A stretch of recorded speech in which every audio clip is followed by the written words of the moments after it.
Hey guys, तो कैसे हैं आप सभी लोग। मैं उम्मीद करूंगा कि आप लोग सभी काफी ज्यादा अच्छे होंगे। तो जिसका हम लोगों को काफी लंबे समय से इंतजार था, the max level players 100 reincarnation, उसका सेकंड सीजन रिलीज हो चुका है, जिसके कई सारे चैप्टर्स भी यहाँ पर आ गए हैं। और जो सेकंड सीजन है वो रेगुलर बेसिस पर यहाँ पर चलता रहेगा। पर जिस किसी ने भी यहाँ पर फर्स्ट सीजन को मिस कर दिया है, मैं डिस्क्रिप्शन में लिंक डाल दूंगा, जिससे आप कंप्लीट स्टोरी देख सकते हैं या फिर प्ले लिस्ट से अलग अलग पार्ट्स को भी एंजॉय कर सकते हैं, जैसी आप लोगों की मर्जी हो। और आई एम श्योर कि आपको ये वीडियो काफी ज्यादा पसंद आने वाली है, इसलिए प्लीज वीडियो को लाइक और कमेंट करके जरूर बताइएगा कि आखिर आपको वीडियो कैसी लगी। और यहाँ से चैनल को सब्सक्राइब कर बेल आइकन को भी प्रेस करना मत भूलिएगा। तो चलिए वीडियो को और ज्यादा डिले न करते हुए वीडियो को शुरू करते हैं। हमें एक हाई स्कूल स्टूडेंट को दिखाया जाता है, जो कि अपने मोबाइल में न्यूज पढ़ते हुए कहता है कि इतने सारे लोग केवल 4th राउंड के अंदर मारे गए। और न्यूज में बताया जा रहा था कि केवल 3 महीनों के अंदर 1.8 मिलियन लोग दूसरी दुनिया के अंदर खींचे जा चुके हैं, जिसमें से 90 मिलियन लोग यहाँ पर मारे गए हैं। दुनिया की इकोनॉमिक एकदम से बहुत ज्यादा खतरे में आ चुकी है, क्योंकि जितने भी यंग जनरेशन है वो जल्दी ही मारी जा रही है। और ऐसे ही और भी कई सारे लोगों के बारे में वहाँ पर लिखा हुआ था।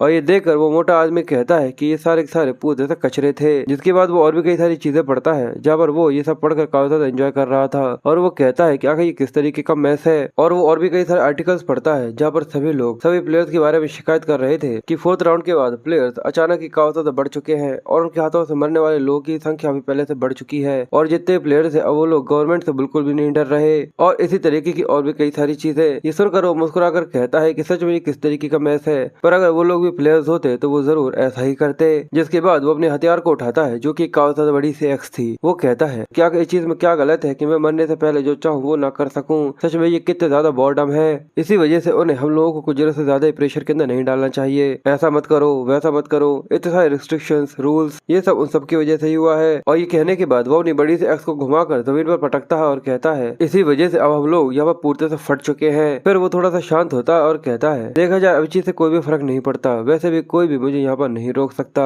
और वो एक क्रीपी से स्माइल देकर कहता है कि वैसे भी अब मैं एक प्लेयर बन चुका हूँ, सभी लोगों से मैं सबसे ज्यादा अच्छा हूँ। और फिर वो खिलखिलाते हुए कहता है तो बताओ आखिर अब मुझे यहाँ पर किसको मारना चाहिए। और हमें दिखता है कि उसने अपने क्लासरूम के जितने भी लोग थे, यानी जितने भी स्टूडेंट्स थे, उन सभी को यहाँ पर जान से मार डाला था। और वो खुश होकर सोचता है कि मैंने रियल लाइफ के अंदर लोगों को मार दिया और मुझे कुछ भी महसूस नहीं हो रहा। और ये सच में सब इसी वजह से, क्योंकि 4th राउंड के अंदर जिस तरीके से मैं वहाँ पर आगे बढ़ा था, पर केवल एक स्ट्राइक एक इंसान के लिए ये तो कुछ जरूरत से ज्यादा ही आसान था। कि शायद ये इसी वजह से क्योंकि ये सब सिविलियंस हैं। और हमें 4th राउंड की एक छोटी सी झलक दिखाते हैं, जहाँ पर ये अपने अवतार के अंदर था। वो कहता है कि 4th राउंड सच में काफी ज्यादा अच्छा था, और वो अपने एब्जॉर्प्शन रूइंस का इस्तेमाल कर रहा था। वो कहता है कि किसी भी मॉन्स्टर को मारने से अच्छा तो ये अच्छा है कि मैं किसी प्लेयर को मारूं। इसलिए वो बाहर जाते हुए कहता है कि मैं मॉन्स्टर्स को मारने के बजाय प्लेयर्स को मार रहा था, क्योंकि उनको मारना काफी ज्यादा आसान था। जिसके बाद वो प्लेयर कम्युनिटी के बारे में कहता है, जिसको ऑनलाइन बनाया गया है। और वो उसको चेक करने के बाद काफी ज्यादा खुश होता है और कहता है क्यों ना मैं उन लोगों के फॉर्म को जाकर ज्वाइन करूं, जिससे मैं बाकी प्लेयर्स के साथ मिलकर दूसरे लोगों को मार सकूं। इस तरीके से मुझे और भी कई सारे स्ट्रैक्स मिलेंगे। पर जैसे ही वो ऑनलाइन उनको ज्वाइन करने की कोशिश करता है, तो उसके सामने एक सर्वे जैसा आ जाता है, जब उसकी पर्सनल इन्फॉर्मेशन मांगी जा रही थी। ये देखकर वो कहता है क्या ये मेरी सारी पर्सनल इन्फॉर्मेशन चाहते हैं, और साथ ही एक इंटरव्यू भी। सच में इसके अंदर तो मुझे काफी ज्यादा मेहनत करनी पड़ेगी, पर मुझे लगता है कि मुझे ये करना ही होगा, जिससे मैं और भी कई सारे प्लेयर से मिल सकूं। और वो अपने डार्क इमोशंस के साथ खुश होकर कहता है कि वो दूसरे प्लेयर्स कभी भी इस चीज के बारे में सोच भी नहीं सकते कि उन प्लेयर्स के बीच में एक ऐसा भी प्लेयर है जो कि दूसरे प्लेयर्स को मार रहा है। जिसके बाद सीन शिफ्ट होता है और वो एक कैफे के सामने खड़ा होकर कहता है लगता है कि शायद ये वही जगह है जहाँ पे इंटरव्यू के लिए उसे बुलाया गया था। वो कहता है कि हाँ शायद ये वही जगह है, पर उसे काफी गुस्सा आ रहा था। और वो कहता है कि सच में उन लोगों ने मुझे यहाँ पर दोपहर में बुला लिया, और इसके अलावा यहाँ पर किसी भी तरीके की कोई भी बस नहीं चलती। इसी वजह से उसे काफी गुस्सा आ रहा था। और वो कहता है कि मैं उस इंटरव्यूअर को यहाँ पर जान से मार डालूंगा अगर उसने मुझे जरा सा भी गुस्सा दिलाया। पर जैसे ही वो अंदर आता है तो आसपास देखकर कहता है कि क्या यहाँ का इंटीरियर तो उससे भी ज्यादा मॉडर्न है जितना मैंने सोचा था। पर क्या यहाँ पर तो बस केवल 2 ही कस्टमर्स है। पर तभी वहाँ पर बैठे हुए एक आदमी का ध्यान उसके ऊपर जाता है, और वो कहता है क्या तुम भी शायद वही इंसान हो जो कि यहाँ पर हम लोगों के साथ इंटरव्यू देने के लिए आया है। ये सुनकर वो कहता है कि हाँ तुमने बिल्कुल सही कहा। वो आदमी उसके पास आकर कहता है कि आखिर तुम्हारा यूजर नेम क्या है। वो कहता है कि मेरा नाम ब्लैक फ्लेम ड्रैगन है, पर अभी मुझे इसका रियल नेम नहीं पता। जैसे मुझे पता चलेगा या फिर स्टोरी में आगे जैसे रिलीज होगा, मैं उसके साथ ही स्टोरी को कंटिन्यू करूंगा, तो तुम लोग कंफ्यूज मत होना। वो आदमी उसके पास आकर कहता है कि तुमसे मिलकर काफी अच्छा लगा, मैं इंटरव्यूअर हूँ और मेरा यूजर नेम एज 30 है। ये सुनकर वो कहता है क्या तुम भी एक प्लेयर हो। तो वो आदमी हंसते हुए कहता है कि हाँ मुझे देखकर लगता नहीं है ना, क्योंकि मैं केवल इसी साल ही तो 30 साल का हुआ हूँ। जिसके बाद वो उसको बैठने का कहता है और कहता है कि ये भी यहाँ पर इंटरव्यू देने के लिए आया है और इसका नाम लिटिल कॉकेल है। वो कहता है कि कॉकेल ये ब्लैक फ्लेम ड्रैगन है और तुम लोग शायद एक दूसरे के मेंबर्स हो सकते हो, तो एक दूसरे को ग्रीट करो। तो फ्लेम ड्रैगन उसके पास बैठते हुए कहता है कि ये छोटा सा कीड़ा कहीं का। वो उसको गाली देकर कहता है कि ये भी एक प्लेयर है, पर ये तो देखने में काफी कमजोर सा लग रहा है। वो दोनों एक दूसरे को ग्रीट करते हैं, जिसके बाद वो आसपास देखते हुए कहता है ऐसा लगता है कि बिजनेस सही से नहीं चल रहा,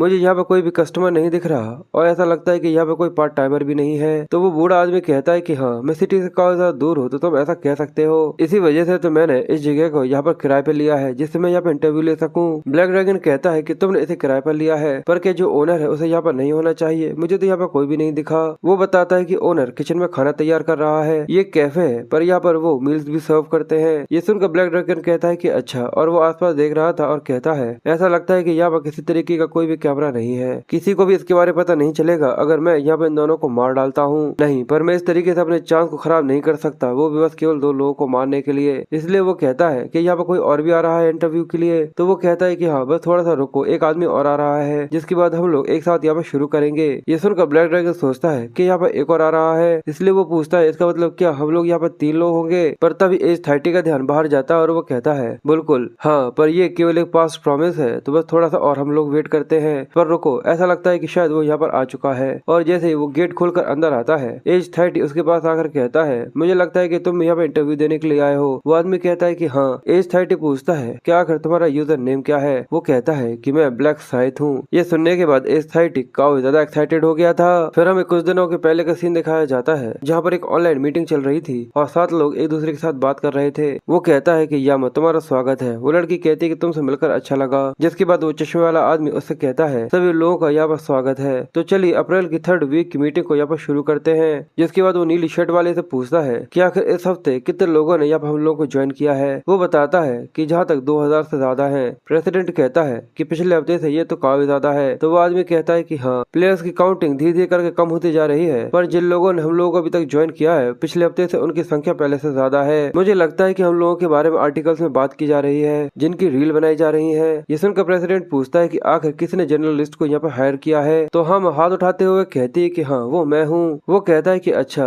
मुझे इसके बारे में पता नहीं था कि तुम इस फील्ड से भी जुड़ी हुई हो।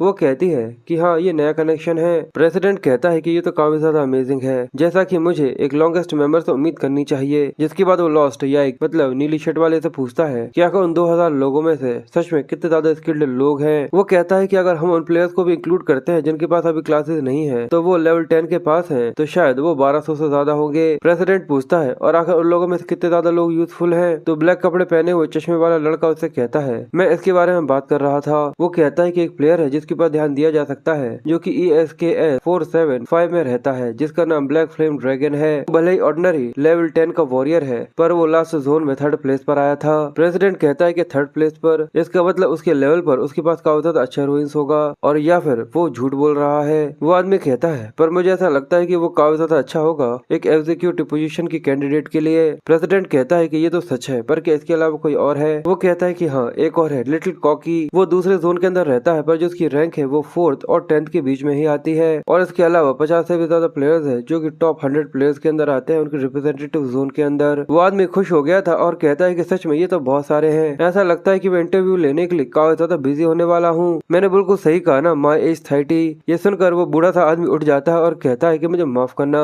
प्रेसिडेंट गुस्सा हो गया था और कहता है कि आखिर तुम्हारा ध्यान कहाँ है, आखिर पिछली रात तुम क्या कर रहे थे जिसकी वजह से तुम इस तरीके से नींद आ रही है। मैं यहाँ पर किसी भी तरीके का कोई भी बहाना नहीं सुनना चाहता। अगली मीटिंग तक 50 इंटरव्यू लेकर आना, और वहाँ पर अगर तुम्हें कोई हाई रैंकिंग कैंडिडेट नहीं मिलता तो तुम्हारी प्लेस किसी और को दे दी जाएगी। ये सुनकर वो हिचकिचाते हुए कहता है कि ठीक है, मैं समझ रहा हूँ, सारी चीजें तुम मुझ पर छोड़ दो। जिसके बाद प्रेसिडेंट उस नीली शर्ट वाले से पूछता है कि ब्लैक साइथ ने अभी तक यहाँ पर टच करने की कोशिश करी है। वो कहता है कि अगर ऐसा कुछ होगा तो मैं तुरंत ही इसके बारे में रिपोर्ट करूंगा। वो कहता है कि मुझे लगता है कि ये पूरे से सही है, मैं उसे तुरंत ही यहाँ पे एक एग्जीक्यूटिव स्पॉट दे दूंगा जैसे वो यहाँ पर ज्वाइन करेगा। पर ये तो काफी शर्म की बात है। जिसके बाद वो यामा से कहता है कि तुम जर्नलिस्ट से और भी कई सारे आर्टिकल्स लिखने के बारे में कह सकती हो। मुझे लगता है कि हम लोगों को और भी ज्यादा मार्केटिंग करने की जरूरत है, जिससे हम लोग ब्लैक साइथ को यहाँ पर ज्वाइन करवा सके। वो कहती है कि बिल्कुल, जब तक उसे पैसे दिए जाए इस चीज में कोई दिक्कत नहीं है। प्रेसिडेंट कहता है कि तुम इसकी चिंता मत करो, तुम्हारे हार्डवर्क के लिए मैं तुम्हें काफी ज्यादा अच्छा रिवॉर्ड जरूर दूंगा। ये सुनकर वो हार्ट शेप करते हुए कहते हैं कि तुम्हारा बहुत बहुत शुक्रिया, पीस। जिसके बाद वो कहता है तो चलो हम लोग दूसरे टॉपिक की तरफ बढ़ते हैं। पर तभी जो नीली टी शर्ट वाला था वो ये देख हैरान हो जाता है और कहता है कि रुक जाइए प्रेसिडेंट, अभी अभी यहाँ पे एक नाम रिक्वेस्ट हुआ है जो कि यहाँ हम लोग को ज्वाइन करना चाहता है। ये सुनकर प्रेसिडेंट कंफ्यूज था और वो पूछता है कि आखिर वो कौन है, तो वो बताता है कि वो ब्लैक साइथ है। सभी लोग ये नाम सुनने के बाद काफी ज्यादा शॉक और काफी ज्यादा सरप्राइज से हो जाते हैं, जिसके बाद सीन प्रेजेंट में आ जाता है। एज 30 उससे कहता है कि तुमसे मिलकर काफी ज्यादा अच्छा लगा, यहाँ पर आने में तुम्हें किसी तरह की कोई दिक्कत तो नहीं हुई ना?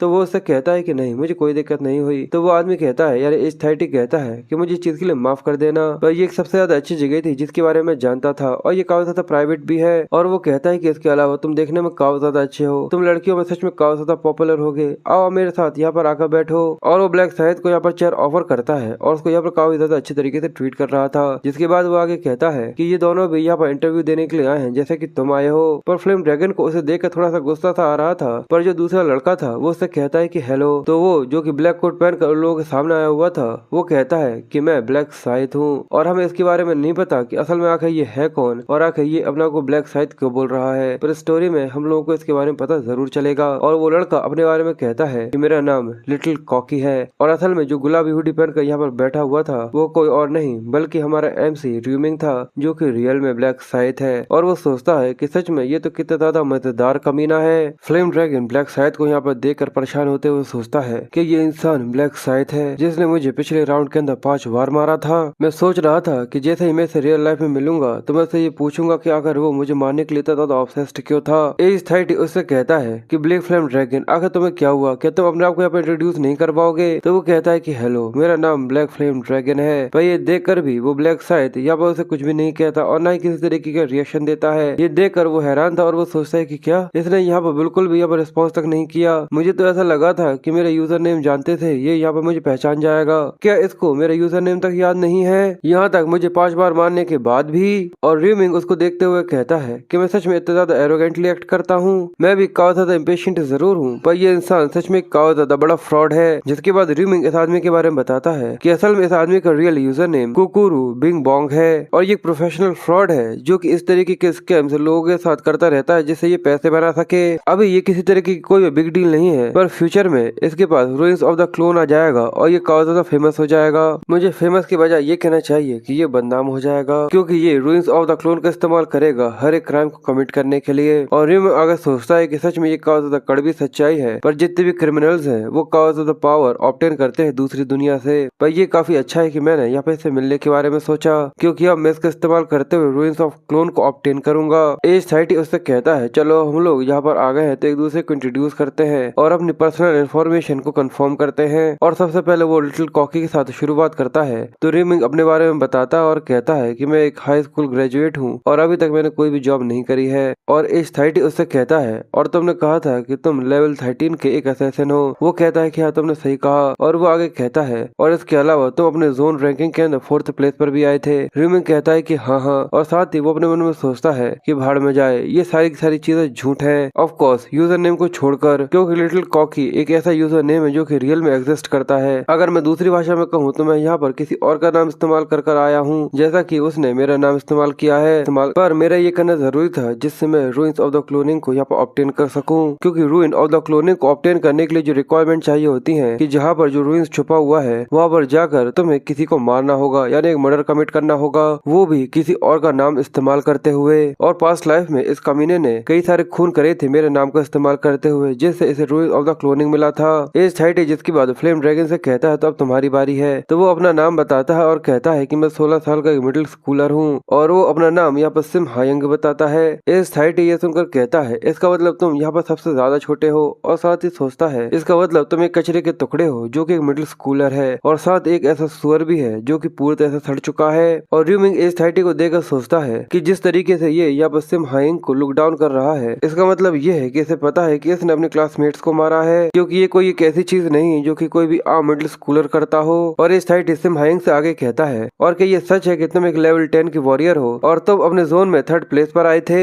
सिम हायंग गुस्से में कहता है कि हाँ क्यों, क्या तुम्हें ऐसा लगता है कि मैं यहाँ पे झूठ बोल रहा हूँ? वो कहता है कि नहीं नहीं, ये तो बस एक प्रोसेस का हिस्सा है, मुझे माफ करना अगर इसकी वजह से तुम्हें बुरा लगा हो। जिसके बाद वो ब्लैक साइज से कहता है कि आखिर तुम्हारा नाम क्या है? तो वो कहता है कि मेरा नाम इन हांग है, मैं 28 साल का हूँ और मैं एक फंड मैनेजर हूँ। जिसके बाद वो ब्लैक साइज की जितनी भी बातें होती है वो सारी उसको बताना चालू करता है और कहता है क्या तुम्हारे लिए चीजें काफी होंगी मुझे पूरी तरह वेरीफाई करने के लिए? एज 30 थोड़ा सा परेशान होते हुए हंसकर कहता है कि नहीं नहीं, तुम्हारा बहुत बहुत शुक्रिया। र्यूमिंग इन हांग को देखकर कहता है कि फंड मैनेजर कमीने कहीं करेंगे, तुम तो एक काफी ज्यादा बड़े फ्रॉड मैनेजर हो। तुम ब्लैक साइड की यूजर नेम का इस्तेमाल करते हुए दूसरे प्लेयर से पैसे उधार लेते हो। एज 30 उससे कहता है कि ठीक है, हमारी जितनी भी आइडेंटिटी इन्फॉर्मेशन थी वो यहाँ पर कंफर्म हो चुकी है, तो चलो इंटरव्यू को यहाँ पर शुरू करते हैं। मैं बस ये जानना चाहता हूँ कि आखिर तुम लोग PCW को ज्वाइन क्यों करना चाहते हो। लिटिल कॉकी, चलो सबसे पहले तुम बताओ। रीमिंग थोड़ा सा घबराया हुआ सा कहता है क्योंकि आज के समय पर ये दुनिया काफी ज्यादा खतरनाक सी हो गई है, इसलिए अकेले बाहर जाना काफी ज्यादा खतरनाक सा लगता है। मुझे ऐसा लगा कि ये काफी अच्छा होगा कि अगर मैं दूसरे प्लेयर्स के साथ बाहर जाता हूँ तो।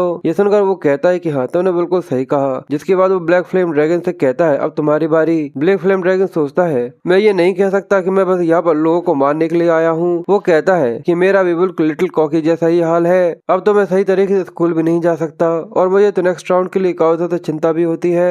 जिसके बाद एज 30 ब्लैक साइड से कहता है तो बताओ आखिर तुम क्यों चाहते हो। इनांग कहता है कि मैंने तो बस इसलिए साइन किया क्योंकि यहाँ पर एक फॉर्म था जो कि मुझे काफी ज्यादा इंटरेस्टिंग लगा। ये सुनकर वो हंसते हुए कहता है अच्छा अच्छा ऐसी बात है। और रीमिंग को ये देखकर थोड़ा तो गुस्सा आता है और वो सोचता है बेसिकली देखा जाए तो ये उसके लिए एक फ्री पास बन चुका है, क्योंकि चीज से फर्क नहीं पड़ता कि आखिर वो क्या कहता है, क्योंकि वो बता चुका है कि वो ब्लैक साइड है। एज 30 उससे कहता है कि चलो ठीक है, तुम लोगों ने यहाँ पर काफी ज्यादा अच्छे आंसर्स दिए हैं, चलो हम लोग हमारे इंटरव्यू के आखिरी पार्ट पर चलते हैं। और वो कहता है कि खून करना, क्या तुम लोग यहाँ पर किसी और का खून कर सकते हो अपने इंटरव्यू के फाइनल पार्ट को यहाँ पर कंप्लीट करने के लिए। रीमिंग डरते हुए कहता है कि मारना, पर क्यों मारना।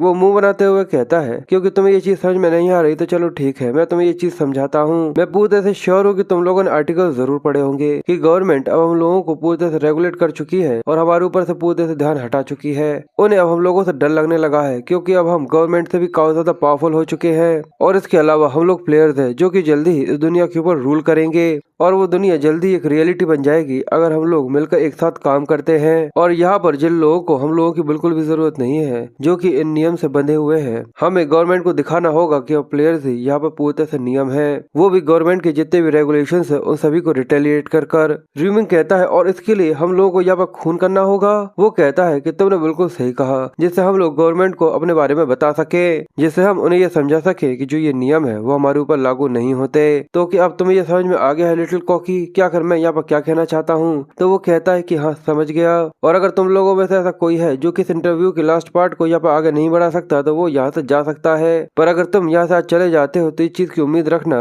कि फ्यूचर में तुम्हें हम लोगों से किसी भी तरीके की मदद नहीं मिलेगी। रीमिंग सोचता है कि इसका मतलब वो ये कह रहा है कि जो कि यहाँ से चला जाएगा उसे ये ब्लैक लिस्टेड कर देगा। ये चीज यहाँ पर हम लोगों के ऊपर खून करने के लिए काफी ज्यादा प्रेशर डालेगी, जिससे हम लोग इस कम्युनिटी को इतने ज्यादा आसानी से छोड़ ना सके। अब ब्लैक साइड और ब्लैक फ्लेम ड्रैगन दोनों भी यहाँ पे इसे कुछ भी नहीं कहते। एज 30 ये देखकर खुश होकर कहता है, एज 30 कहता है ऐसा लगता है कि तुम लोग इस चीज के लिए पूरी तरह से तैयार हो, तो चलो हम लोग हमारे लास्ट पार्ट की प्रोसेस के लिए यहाँ पर आगे बढ़ते हैं। सिमहंग कहता है कि आखिर तुम्हारा क्या मतलब है कि आगे बढ़ते हैं, वो भी खून के लिए, पर यहाँ पर ऐसा कोई भी नहीं जिसका खून किया जा सके। तो वो कहता है कि तुम्हें इस चीज की चिंता करने की बिल्कुल भी जरूरत नहीं है, क्योंकि हम लोग पहले से ही इसकी तैयारी करके रख चुके हैं। और ये कहकर वो जिस तरीके से मुस्कुरा रहा था ये काफी ज्यादा डरावना था। अब वहाँ पर बाहर काफी ज्यादा तेज बारिश होना चालू हो गई थी, जिसके बाद एज 30 खड़ा होता है और कहता है अगर ऐसा है तो चलो हम लोग उठकर वहाँ पर चलते हैं। सभी लोग कहते हैं तो चलो ठीक है। वहाँ की ओनर आती है और कहती है कि आप लोग यहाँ से जा रहे हैं, तुम लोग यहाँ पर कुछ और लंबे समय तक रह सकते हो क्योंकि तुम लोगों ने इस जगह को यहाँ पर रेंट आउट किया था। पर वो कहता है कि नहीं, हम लोग थोड़ी सी जल्दी में है, पर क्या तुम मुझे बताओगी कि आखिर बाथरूम कहाँ पर है। तो वो कहती है कि हाँ साइड के कोने में वो वहाँ पर बना हुआ है। ये सुनकर एज 30 कहता है कि तुम्हारा बहुत बहुत शुक्रिया, मैं तुमसे एक और फेवर चाहता हूँ, क्या तुम करोगी। वो पूछती है कि आखिर क्या है। वो उसको कार की चाबी देते हुए कहता है क्या तुम मेरे लिए पार्किंग से कार लेकर आ सकती हो, मैं काफी ज्यादा जल्दी में हूँ, मुझे बाथरूम लगी है। वो कार की चाबी लेते हुए कहते हैं कि बिल्कुल, इस चीज में तो कोई भी दिक्कत नहीं है, तुम इसकी चिंता मत करो। जिसके बाद वो गेट खोलकर छतरी लेकर जाती है और जैसे ही कार के पास पहुंचकर उसका गेट खोलती है, वो अब कार के अंदर जाने वाली थी। उसे कुछ भी नहीं पता था कि आखिर यहाँ पर उसके साथ क्या होने वाला है। अचानक ही उसके पीछे से दो बड़े बड़े हाथ आते हैं जो कि उसके गले को अचानक जोर से दबाने लग गए थे। इसकी वजह से वो लड़की काफी ज्यादा पैनिक हो गई थी, उसने अपनी छतरी को छोड़ दिया था। वो अपनी जान बचाने की कोशिश कर रही थी पर उसके अंदर इतनी ताकत नहीं थी कि वो चाहकर भी एज 30 के हाथों से अपने आप को यहाँ पर छुड़ा सके। और ये देखकर एज 30 काफी ज्यादा बुरी सी स्माइल दे रहा था। वो कहता है कि ये तो काफी ज्यादा आसान था। र्यूमिंग डरते हुए कहता है आखिर ये यहाँ पर क्या करने की कोशिश कर रहा है। और सिम हायंग भी कहता है क्या ये।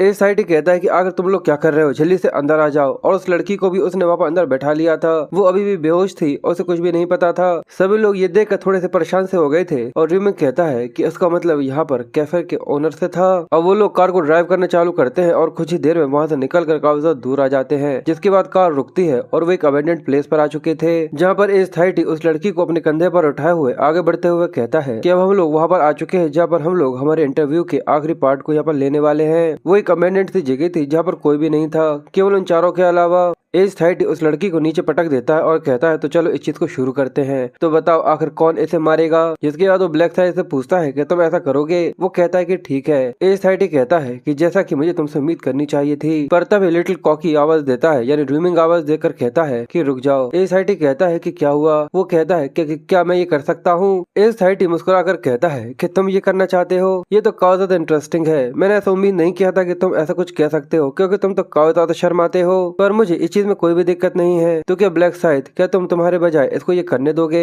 वो मुस्कुराकर कहता है कि क्यों नहीं। जिसके बाद रीमिंग आगे बढ़ना चालू करता है और वो ब्लैक साइड की साइड में से निकलता है। ब्लैक साइड उससे कहता है तुम अच्छे से काम करना, मैं तुम्हारे ऊपर ये फेवर कर रहा हूँ। तो रीमिंग उसकी तरफ देकर कहता है कि शुक्रिया, मैं रूइंस ऑफ क्लोनिंग का काफी अच्छे तरीके से इस्तेमाल करूंगा। ये सुनकर इनहोंग मुड़कर उसकी तरफ देखकर कहता है कि रूइंस, आखिर तुम क्या बात कर रहे हो। पर वो अपनी बात पूरी कर पाता उससे ही पहले रीमिंग अपने दोनों हाथ उसके चेहरे पर रखता है। ये देखकर वो कंफ्यूज था और केवल एक ही झटके में वो उसकी गर्दन को घुमाकर उसे यहाँ पर जान से मार डालता है। रीमिंग ने एक ही सेकंड में उसकी गर्दन को तोड़ दिया था। एस्थाइटी ये देखकर काफी ज्यादा शॉक था। वो काफी ज्यादा जोर से चिल्लाते हुए कहता है कि क्या, अगर तुमने अभी अभी यहाँ पर ये क्या कर दिया, तुमने ब्लैक साइड को मार डाला, क्या तुम पूरी तरह पागल हो चुके हो। रीमिंग भी उसकी तरफ अपनी तीखी निगाहों के साथ देखते हुए कहता है कि सच में तुम काफी ज्यादा तेज चिल्लाते हो। ये देखकर वो डर गया था और कहता है कि इसकी आंखें ऐसा लगता है जैसे कि ये अपने शिकार को ढूंढ रही है, इसके अंदर कुछ बदल गया है। आखिर ये क्या हो रहा है। सिस्टम पॉपअप होता है और उसे बताया जाता है कि उसने यहाँ पर किसी और के नाम का इस्तेमाल करते हुए एक क्राइम कमिट किया है, जिसकी वजह से उसने यहाँ पर हिडन कंडीशंस को फुलफिल कर दिया है और उसने यहाँ पर क्लोन रूइन को डिस्कवर कर लिया है, जो कि यहाँ पर एक सीक्रेट रूइन के तौर पर छुपाया गया था और इसलिए वो ऑटोमेटिकली प्लेयर की बॉडी के अंदर इम्प्रिंट हो चुका है। र्यूमिंग को अब यहाँ पर रूइंस ऑफ द क्लोन भी मिल चुका था। र्यूमिंग कहता है कि ये अच्छा है, किसी और का नाम इस्तेमाल करना अब यहाँ पर पे ऑफ कर चुका है। एस्थाइटी उससे कहता है कि लिटिल कॉकी, आखिर तुमने अभी अभी क्या कहा, आखिर तुमने ब्लैक साइड को क्यों मार दिया। तो वो अपने पास से अपने मास्क को निकालते हुए कहता है कि तुम पूछ रहे हो कि क्यों मार दिया, क्योंकि वो एक काफी ज्यादा बड़ा कमीना था जो कि यहाँ पर मेरे नाम को इस्तेमाल करने की कोशिश कर रहा था। ये सुनकर वो हैरान था और कहता है कि तुम्हारे नाम को इस्तेमाल करने की कोशिश कर रहा था, आखिर तुम्हारा मतलब क्या है। तुम्हें यहाँ पर इस औरत को मारना था, पर आखिर तुमने ब्लैक साइड को क्यों मार दिया, मुझे जवाब दो। ब्लैक साइड उस लड़की के पास जाकर एक पन्नी उठाता है और उसके सिर के ऊपर रखते हुए कहता है क्योंकि वो एक कचरा था, जहाँ तक तुम भी एक कचरा हो। और ये कहते हुए उसने उस लड़की के सिर को यहाँ पर पूरे छुपा दिया था, जिससे वो यहाँ पर जो हो रहा है वो सब न देख सके। एस्थाइटी गुस्से में कहता है कि क्या, फिर से जरा कहना। और ये कहकर वो अपनी बड़ी सी तलवार को निकाल लेता है और कहता है कि रुको, मैं भी तुम्हें सबक सिखाता हूँ। पर तभी ब्लैक साइड भी अपने बड़े से हथियार को निकाल लेता है, जो कि काफी ज्यादा बड़ा सा साइड था, और वो कहता है कि मैंने तुम्हें यहाँ पर कचरा कहा, क्यों, क्या मैंने कुछ गलत कहा। एस्थाइटी कंफ्यूज था और वो कहता है क्या, ये तो एक साइड है, क्या लिटिल कॉकी का मेन वेपन एक साइड है। पर मुझे ऐसा नहीं लगता कि मैंने किसी भी प्लेयर को इतने ज्यादा बड़े साइड के साथ कभी देखा हो। नहीं, रुक जाओ, एक प्लेयर है जो कि इतने ज्यादा बड़े साइड का इस्तेमाल करता है। वो बहुत बुरी तरीके से घबरा गया था और उसे याद आता है कि र्यूमिंग ने कहा था क्योंकि वो कमीना यहाँ पर मेरे नाम को इस्तेमाल कर रहा था, रुक जाओ। र्यूमिंग उससे कहता है तो तुम्हें समझ में आ चुका होगा कि आखिर असल में ब्लैक साइड कौन है। वो कपकपाते हुए कहता है कि इसका मतलब तो तुम ब्लैक साइड हो। र्यूमिंग कहता है कि मुझे माफ करना झूठ बोलने के लिए। एस्थाइटी की एफर्ट का 64 हो चुकी थी, वो बहुत बुरी तरीके से कपकपाया जा रहा था। उसे पता था कि उसने यहाँ पर गलत इंसान के साथ पंगा ले लिया है। वो कहता है इसका मतलब ये सच है, यानी ये इंसान लिटिल कॉकी नहीं है। मुझे लगा था कि मुझे इसके बारे में पता है, ये रियल ब्लैक साइड है। वो बहुत बुरी तरीके से डर कर कपकपाते हुए अपनी तलवार को नीचे फेंक कर उसके सामने बैठ जाता है और कपकपाते हुए रोकर कहता है मिस्टर ब्लैक साइड, मेरी गलती के लिए प्लीज मुझे माफ कर दीजिए। सच में तुम्हारी एक्टिंग काफी ज्यादा अच्छी थी, पर प्लीज मेरी जान को बख्श दो। र्यूमिंग कहता है कि नहीं। पर एस्थाइटी ये समझ पाता कि उसने यहाँ पर क्या बोला है और वो कुछ कह पाता उससे ही पहले उसकी गर्दन उसकी धड़ से अलग हो जाती है और लुढ़कते हुए और टिप्पे खाते हुए ब्लैक फ्लेम ड्रैगन के पैरों के पास आकर गिर जाती है। सिम हायंग एस्थाइटी के सिर को अपने सामने पड़ा हुआ देखकर बहुत ज्यादा शॉक हो गया था और काफी ज्यादा घबरा भी गया था। जिसके बाद वो ब्लैक साइड को देखकर कहता है यानी ये ब्लैक साइड है, ये एक अलग ही लेवल पर है। मैं उस समय इस चीज को देख भी नहीं पाया कि आखिर इसने अपने ब्लैक साइड को कब घुमाया। वो बहुत बुरी तरीके से डर रहा था, पर अपने डर को यहाँ पर कंट्रोल में करने के लिए वो अपने होठों को अपने दांतों में चबा लेता है और र्यूमिंग अपने साइड को उसकी तरफ बढ़ाते हुए कहता है कि अब केवल तुम और मैं ही यहाँ पर है। तो बताओ अब आखिर मेरा अगला मूव क्या होगा। चलो तुम्हारे आखिरी शब्द कहो, क्या तुम यहाँ पर कुछ कहना चाहते चाहते हो। वो बहुत बुरी तरीके से घबराया हुआ कहता है कि मैं ऐसा कुछ भी नहीं कहूंगा जो कि काफी ज्यादा ऑब्वियस है, जैसा कि मेरी जान को यहाँ पर बख्श दो। पर मेरा बस तुमसे एक क्वेश्चन है जो कि मैं जब तुमसे मिलता तुमसे पूछना चाहता था। र्यूमिंग कहता है कि तुम इस चीज के लिए क्यूरियस हो ना कि आखिर 4th राउंड में मैंने तुम्हें 5 बार क्यों मारा था। मैंने सही कहा ना। ये जानने के बाद वो शौक था और कहता है कि तुमने बिल्कुल सही कहा। र्यूमिंग कहता है कि इसकी वजह काफी ज्यादा सिंपल है, मैं बस तुम्हें यहाँ पर बार बार देख रहा था। सिम हायंग कंफ्यूज था और वो कहता है कि तुम मुझे देख रहे थे, पर आखिर मुझे ही क्यों। र्यूमिंग कहता है क्योंकि तुम्हें देख ऐसा लग रहा था कि तुम उस समय पर सबसे ज्यादा स्किल्ड लोगों में से एक हो और इसी वजह से मैं बस वहाँ की कंपटीशन को खत्म करना चाहता था। ये सुनकर वो सरप्राइज था। र्यूमिंग आगे कहता है कि इसके अलावा कुछ और, तो वो कुछ देर तक सोचता रहता है और र्यूमिंग आगे कहता है इसका मतलब तुम यहाँ पर बिना किसी रिग्रेट के मारे जा सकते हो। वो कहता है कि नहीं, एक और चीज है जो कि मैं तुमसे जानना चाहता हूँ। र्यूमिंग कहता है कि वो क्या है। वो पूछता है कि अगर तुम मुझे क्यों मारना चाहते हो। र्यूमिंग बताता है क्योंकि तुम एक कचरा हो। वो कहता है क्या मैं, पर आखिर ऐसा मैंने क्या किया है। र्यूमिंग कहता है क्या तुम भी यहाँ पर केवल इस औरत को यहाँ पर मारने के लिए नहीं आए हो। वो कहता है पर अभी तक तो मैंने यहाँ पर कुछ भी नहीं किया है। र्यूमिंग कहता है कि कुछ भी नहीं, पर तुमने इस पूरी इवेंट को तो यहाँ पर देख ही लिया है। ये सुनकर वो पूरी तरह से चुप हो गया था और र्यूमिंग उसके सामने से अपने शायद को हटाता है और कहता है कि ठीक है, बाकी सभी बेकार कचरों के अलावा जो तुम्हारा यहाँ पर क्राइम है वो बस यहाँ पर सब कुछ देखने का है, इसलिए मैं यहाँ पर तुम्हें जिंदा रहने की एक अपॉर्चुनिटी देता हूँ। ये सुनकर वो बहुत ज्यादा खुश हो गया था और कहता है कि सच में। र्यूमिंग कहता है कि पर तुम्हें यहाँ पर मुझे सब कुछ देना होगा जो कि तुम्हारे पास है, यानी वो यहाँ पर उसे लूट रहा था। सिम हायंग अपने जितने वेपन्स होते हैं और जितनी भी इक्विपमेंट्स होते हैं और एक्सेसरीज थी वो सारी सारी उसके सामने रख देता है। र्यूमिंग कहता है कि इसके पास तो कई सारी यूजफुल चीजें हैं, अगर मैं इन सभी चीजों को यहाँ पर बेचता हूँ जो कि मैंने यहाँ पर इसे लिए हैं तो मुझे ऐसा लगता है कि इसकी वजह से मुझे 2000 गोल्ड कॉइन्स तो मिल ही जाएंगे।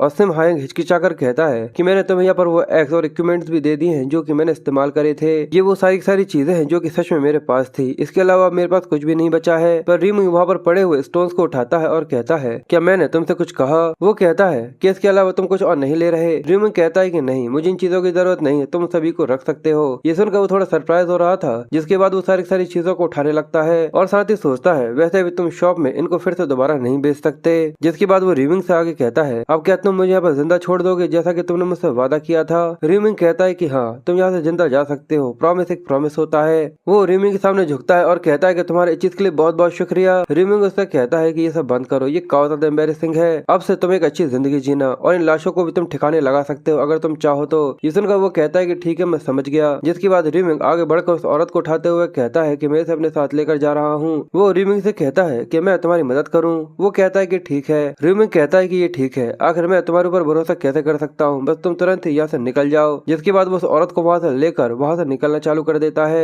सिन हायंग उसको देख रहा था और वो सोचता है कि मैं यहाँ पर जिंदा हूँ, मुझे तो ऐसा लगा था कि मैं यहाँ पर बिना कुछ करे भी मारा जाऊंगा, पर इसने तो मुझे यहाँ पर छोड़ दिया। मैंने यहाँ पर कुछ अपने वैल्यूएबल आइटम्स को खो दिया है, पर उन चीज को मेरी जिंदगी के प्राइस के साथ बिल्कुल भी कंपेयर नहीं किया जा सकता। पर ऐसा लगता है कि ये चीज बिल्कुल भी काफी नहीं है। आखिर मुझे अपने अंदर एक एम्प्टी सी फीलिंग क्यों महसूस हो रही है। क्या मैंने यहाँ पर कुछ सच में गलत किया है, इसने मेरी चीजों को मुझसे चुरा लिया क्योंकि मैं यहाँ पर बस कुछ होते हुए देख रहा था। ये चीज बिल्कुल भी फेयर नहीं है। और एक एंशियस सी फीलिंग थी जो कि उसके अंदर बार बार आ रही थी, उसे यहाँ पर खून की प्यास लगी थी। वो कहता है कि रुक जाओ, और वो ब्लैक साइड को यानी र्यूमिंग को देखकर कहता है किसने यहाँ पर पूरी तरह से अपने आप को ऊपर नहीं करा हुआ है। क्या ब्लैक साइड भी यहाँ पर नहीं मारा जाएगा अगर पीछे से इसके ऊपर किसी कुल्हाड़ी से हमला किया जाए। और इसी वजह से वो काफी ज्यादा घबराते हो उसके दिल की धड़कन काफी ज्यादा तेज हो गई थी। वो कहता है कि आखिर मैं यहाँ पर क्या करूँ, पर अगर मैं यहाँ पे एक ऐसे इंसान को मार देता हूँ जो कि काफी ज्यादा हाई लेवल पर है जैसा कि ब्लैक साइड है, तो क्या जो मेरे स्टेट्स है वो काफी ज्यादा नहीं बढ़ जाएंगे। सही कहा, ये काफी ज्यादा रेयर अपॉर्चुनिटी है, एक ऐसी अपॉर्चुनिटी जो कि मैं चाहकर भी यहाँ पर नहीं खो सकता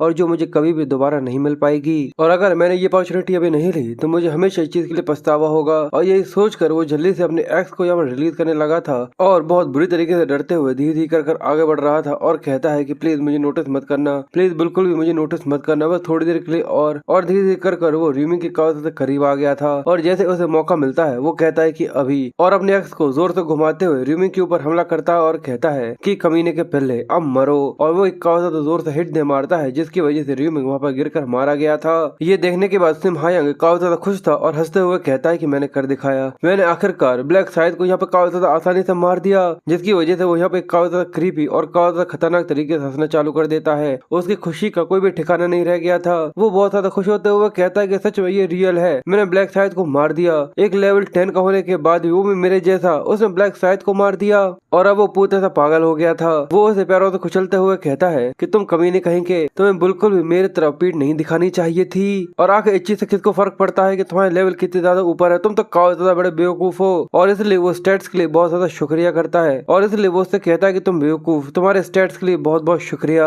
पर कुछ समय तक भी वहाँ पर खड़े रहने के बाद भी वहाँ पर कुछ भी नहीं हुआ था। ये देखकर सिम हायंग थोड़ा सा कंफ्यूज हो रहा था और वो कहता है कि आखिर मैसेज अभी तक यहाँ पर क्यों नहीं आया है। मेरे अटैक करने के तुरंत बाद ही उसे यहाँ पर मेरे बढ़ने के लिए अपीयर हो जाना चाहिए था। यूजुअली जो मैसेज आता है वो तो तुरंत ही अपीयर हो जाता है। रुको, आखिर यहाँ पर अभी तक क्यों नहीं आया? और ये सोचकर वो बहुत बुरी तरीके से घबरा रहा था। पर तभी उसे एक आवाज आती है, आखिर तुम ये क्या सोच रहे हो? और अचानक ही रीमिंग उसके पीछे टेलीपोर्ट हो जाता है और इस चीज को महसूस कर सिम हायंग काफी बुरी तरीके से घबरा रहा था। सिम हायंग घबराते हुए पीछे की तरफ देखता है और हैरान होकर कहता है कि तुम। रीमिंग कहता है कि तुम इतने ज्यादा क्यों डरे हुए हो? ऐसा लगता है कि तुमने कोई भूत देख लिया है या फिर कुछ ऐसा ही। पर उसके चेहरे का रंग पूरी तरह से उड़ चुका था। वो घबराते हुए पीछे की तरफ जाता है और कहता है, पर आखिर ऐसा कैसे हो सकता है? मैंने डेफिनेटली इसे मार दिया था, तो आखिर ऐसा कैसे हो गया? कि इसके पास यहाँ पर रेजरेक्शन स्किल या फिर कुछ ऐसा ही है? जिसके बाद उसका पैर उस लड़की से टकराता है, जिसके बाद वो पीछे मुड़कर देखता है कि वहाँ पर रीमिंग का जो पुराना शरीर था जिसके ऊपर उसने हमला किया था वो वहाँ से गायब हो गया था। वो कहता है कि यहाँ पर कोई खून भी नहीं फैला हुआ है। रीमिंग उसे बताता है कि जिसको अभी अभी तुमने मारा था असल में वो मेरा क्लोन है। ये सुनकर वो कंफ्यूज था और वो कहता है, क्या तुम्हारा क्लोन? रीमिंग बताता है कि रूइंस ऑफ द क्लोनिंग की एबिलिटी मुझे अलाउ करती है कि मैं अपने डबल गैंगर को क्रिएट कर सकूं जो कि बिल्कुल मेरी ही तरह दिखता है। पर देखा जाए तो वो लड़ नहीं सकता।